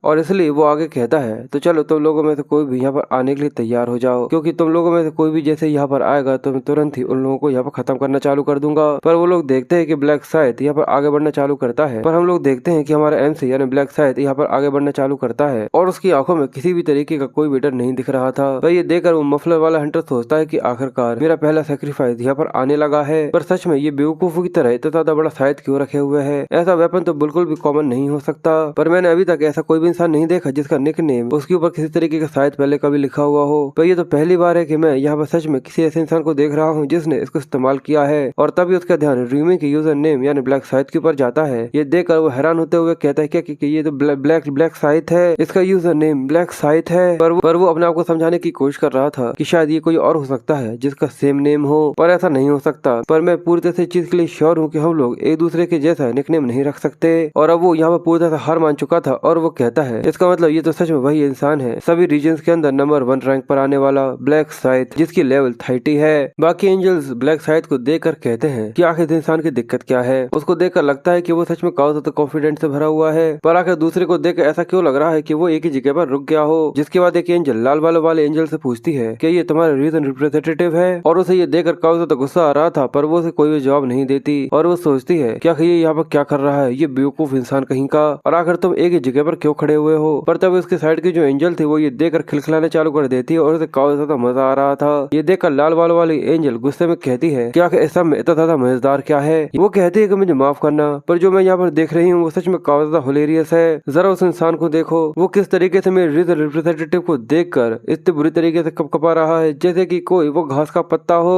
वो लाल बालों वाली एंजल कहती है कि ये तुम्हारा रीजन रिप्रेजेंटेटिव है, और वो नीचे देखकर कहती है कि इतना ज्यादा बड़ा साइथ जरूर यहाँ पर स्ट्राइक दे सकता है, पर मुझे उसके अंदर जरा सा भी और महसूस नहीं हो रहा, जिसकी वजह से ये इतना ज्यादा बुरी तरीके से कपकपा रहा है। आज से पहली बार मैंने इसको इस तरीके से देखा है। इसलिए वो लाल बालों वाली एंजल उससे कहती है यानी तुम उसे ये कह रही हो कि जो मेरा रीजन रिप्रेजेंटेटिव है वो अपनी जगह पर डर के पूरे से जम चुका है केवल तुम्हारे रिप्रेजेंटेटिव को देखकर। तो दूसरी एंजल कहती है देखकर तो मुझे ऐसा ही लग रहा है, पर वो एंजल चिल्लाते हुए उससे कहती है कि फालतू की बकवास करना बंद करो। क्या तुम्हें सच में ऐसा लगता है कि रैंक फर्स्ट पर आना वो भी केवल अपने रीजन के अंदर तुम इस तरीके से शो ऑफ दिखा सकते हो। मेरे रीजन रिप्रेजेंटेटिव ने कभी भी अपनी प्लेस को जो कि फर्स्ट रैंक की थी अपने रीजन के अंदर कभी भी नहीं खोई। तो वो एंजल कहती है कि तुम्हारे रीजन के अंदर क्या ऐसा कोई और है जो कि तुम्हारे रीजन के अंदर फर्स्ट रैंकर बना हो, क्योंकि जो मेरा रिप्रेजेंटेटिव है वो सभी रीजन के अंदर रैंक नंबर 1 पर था, वो भी शुरुआत से। ये सुनकर बाकी एंजल्स भी शॉक हो जाती है और कहती है क्या सभी रीजन के अंदर फर्स्ट रैंक पर, आखिर तुम्हारी इस तरीके से मुझे झूठ बोलने की हिम्मत भी कैसे हुई। तो वो एंजल कहती है कि तुमने शुरुआत से इस चीज को नोटिस नहीं किया था, मुझे तो ऐसा लगा था कि जितने भी एंजल्स ने यहाँ पर रैंकिंग को देखा है वो तुरंत ही इसके नाम को देखकर इसको पहचान लेंगी, और जैसे वो उस पर ध्यान देते हैं तो पता चलता है कि ये तो ब्लैक साइथ है। वो आगे कहती है कि मुझे याद आया ये नाम, इस इंसान का नाम तो हमेशा अपीयर होता है जैसे रिजल्ट विंडो यहाँ पर रिलीज होती है। और ये देखकर लाल वाली एंजल को काफी गुस्सा आ रहा था और वो कहती है कि ब्लैक साइथ क्या ये इसका रीजन रिप्रेजेंटेटिव है, और अगर सच में ये इंसान ब्लैक साइथ है इसका मतलब मेरे जो रीजन रिप्रेजेंटेटिव है वो उसके सामने कुछ कर ही नहीं सकता। और तभी वो लोग यहाँ पर नीचे की तरफ देख सरप्राइज हो जाते हैं, क्योंकि ब्लैक साइथ ने अपने साइथ को घुमाकर उसके गले को उसके धड़ से अलग कर दिया था। वो कुछ कर ही नहीं पाता, उससे पहले उसका जो सिर होता है वो धड़ाम से आकर नीचे गिरता है और लुढ़कते हुए दूर चला जाता है। ये देखकर वो कहती है ऐसा लगता है कि पैट्रिशिया यहाँ पर आउट हो चुकी है, यानी जो लाल बालों वाली एंजल थी वो यहाँ पर आउट हो गई। सभी लोग ब्लैक साइथ के बारे में जानकर सरप्राइज होते हैं और शॉक होते हुए कहते हैं क्या ये यहाँ पर क्या कर रहा है, अगर हम लोग सब मिलकर भी इसके ऊपर हमला करते हैं तो शायद हम लोग इसको तब भी नहीं हरा पाएंगे। मुझे भी ऐसा लगता है कि मैं भी इस इंसान की तरह यहाँ पर मारा जाऊंगा बिना कुछ रिएक्ट कर पाए। और एक्स वाला आदमी घबराते हुए सोचता है कि आखिर मैं यहाँ पर लेवल 30 के इंसान को कैसे हरा सकता हूँ जब मैं खुद लेवल 13 पे हूँ। और अब जैसे ही ब्लैक साइथ उन लोगों की तरफ बढ़ना चालू होता है उसके कदमों के साथ साथ उन लोगों के दिल की धड़कन भी तेज होती जा रही थी। उसके सामने खड़ा हुआ वो लड़का जो कि एक स्पीयर को रखे हुए था वो डरा डरा सा कहता है कि ब्लैक साइड। तुमसे मिलकर सच में काफी ज्यादा अच्छा लगा।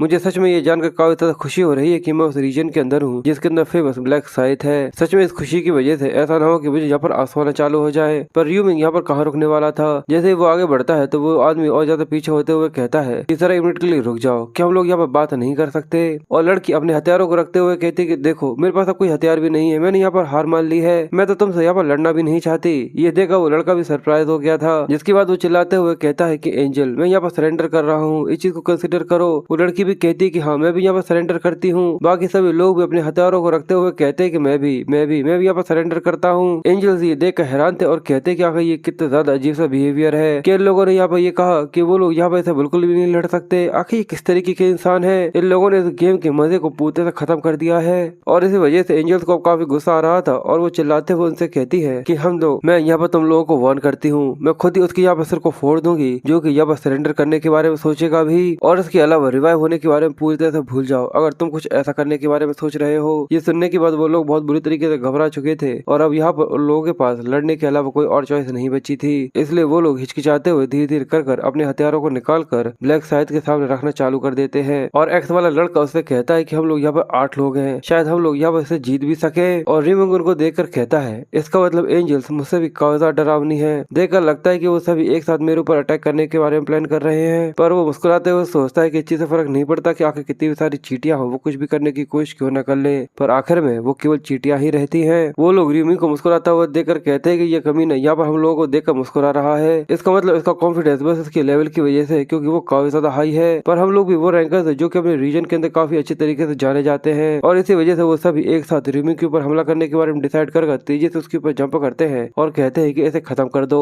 पर ये देखकर रिमिंग उन लोगों के ऊपर जंप करता है और अपने साइड को काफी ज्यादा तेजी से घुमाता है और एक ही बार में 4 लोगों के गले को काट कर एक ही बार में 4 को खत्म कर देता है। ये देखकर पीछे खड़े हुए 4 लोग काफी ज्यादा हैरान और काफी ज्यादा घबरा चुके थे, जिसके बाद ब्लैक साइड उन लोगों के पास आकर उन लोगों के ऊपर भी हमला कर काफी आसानी से उन 4 को भी यहाँ पर खत्म कर देता है। केवल 2 ही अटैक के अंदर उन 8 लोगों को उसने यहाँ पर खत्म कर दिया था। सभी एंजल्स ये देखकर काफी ज्यादा शॉक और सरप्राइज से खड़े रह गए थे। उन्हें कुछ भी समझ में नहीं आया कि आखिर अभी यहाँ पर क्या हुआ। वो लोग कहते हैं कि मुझे ऐसा लगा नहीं था कि ये इतना ज्यादा आसानी से खत्म हो जाएगा। तो वो कहते हैं कि सच में ये ब्लैक साइड यहाँ पर जीत चुका है और वो एंजल जो कि यहाँ पर ब्लैक साइड को रिप्रेजेंट कर रही है, ऑलिव को यहाँ पर किंग की तरह ट्रीट किया जाएगा। जितने भी फ्यूजन होंगे उन सभी में। लाल बाल वाली एंजल जोर से ऑलिव को आवाज देती है और चिल्लाकर कहती है कि तुम्हें शुरुआत से ही इस चीज के बारे में पता था। तो वो कहती है कि बिल्कुल मुझे पता था। ये सुनकर वो कहती है कि मुझे लगा ही था और इसी वजह से वो सभी लोगों से कहती है कि चुड़ैल ने हम लोगों को यहाँ पर धोखा दिया है, उसने हम लोगों को यहाँ पर ये सजेशन दिया ये जान करके ये यहाँ पर जीत सकती है। तो ऑलिविया कहती है कि तुम ये चीज जो कि काफी ज्यादा ऑब्वियस है बार बार चिल्लाकर क्यों कह रही हो। ये सुनकर वो कहती है क्या, और ऑलिव कहती है ये तो नेचुरल सी बात है कि मैं उसी गेम को यहाँ पर प्रपोज करूंगी ना जिसके अंदर मैं एडवांटेज के अंदर रहूं। तो बताओ आखिर तुम्हें क्या लगा, आखिर मैंने इसको यहाँ पर प्रपोज ही क्यों किया, और क्या इसके अलावा इस चीज को एक्सेप्ट करने के लिए मैंने तुम्हें किसी तरीके से डराया था? नहीं, सभी लोगों को ये लगा कि ये काफी ज्यादा मजेदार होगा और तुम भी खुद से ही इस चीज के लिए एग्री हुई थी और अब तुम यहाँ पर इस तरीके से मेरे ऊपर चिल्ला रही हो। ये सुनकर लाल बाल वाली एंजल को और भी ज्यादा गुस्सा आता है। ऑलिव उससे कहती है कि क्या तुम मुझे मारोगी, आओ आकर मार कर देखो। कि अब एंजल्स इन इंसानों के सामने लड़ेंगे जहाँ पर वो अपनी डिग्निटी को इनसे भी ज्यादा नीचे गिरा देंगे। अगर आर्चनल ने इसके बारे में सुन लिया तो तुम एक इनर पाउच के अंदर रह जाओगी।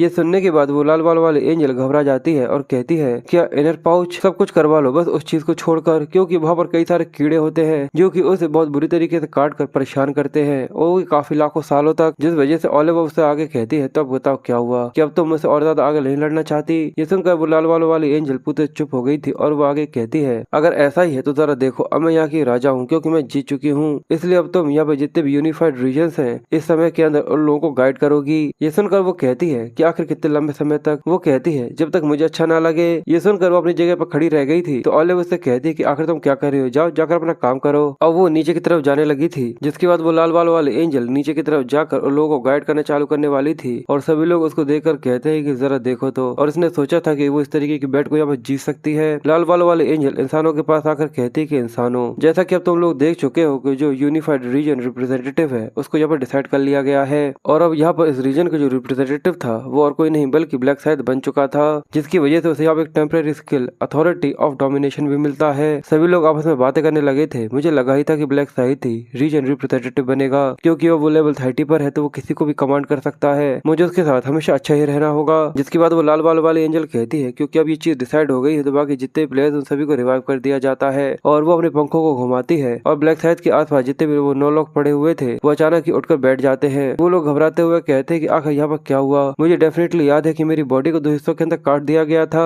वो लाल बाल वाली एंजल थोड़ा सा मुंह फुलाए हुए उससे कहती है कि तुम सब यहाँ पर फाइट को हार चुके हो।